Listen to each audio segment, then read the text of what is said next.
F X Y Z equals to 0 दे रखा है और यहाँ पर डिफाइन कर रखा है कि जेड जो है वो एक डिफरेंशिएबल फंक्शन है। इंडिपेंडेंट वेरिएबल हैं इसके एक्स और वाई। यहाँ पर जेड के जो इंडिपेंडेंट वेरिएबल हैं वो एक्स और वाई हैं और यहाँ पर एफ एक्स एफ वाई और एफ जेड तीनों ही कंटिन्यूस हैं।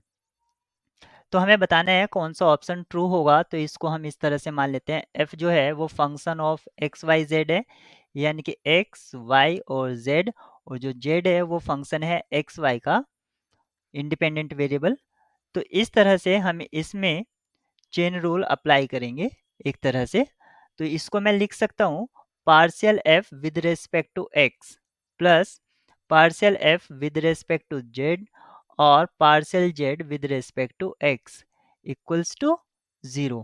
और इसको मैं लिख सकता हूँ f x plus f z और जेड एक्स इक्वल्स टू 0, और यहाँ से इम्प्लाई होगा z x equals to minus f x upon F z, जब एफ जेड जो है 0 नहीं होगा, अदरवाइज ये डिफाइन नहीं होगा।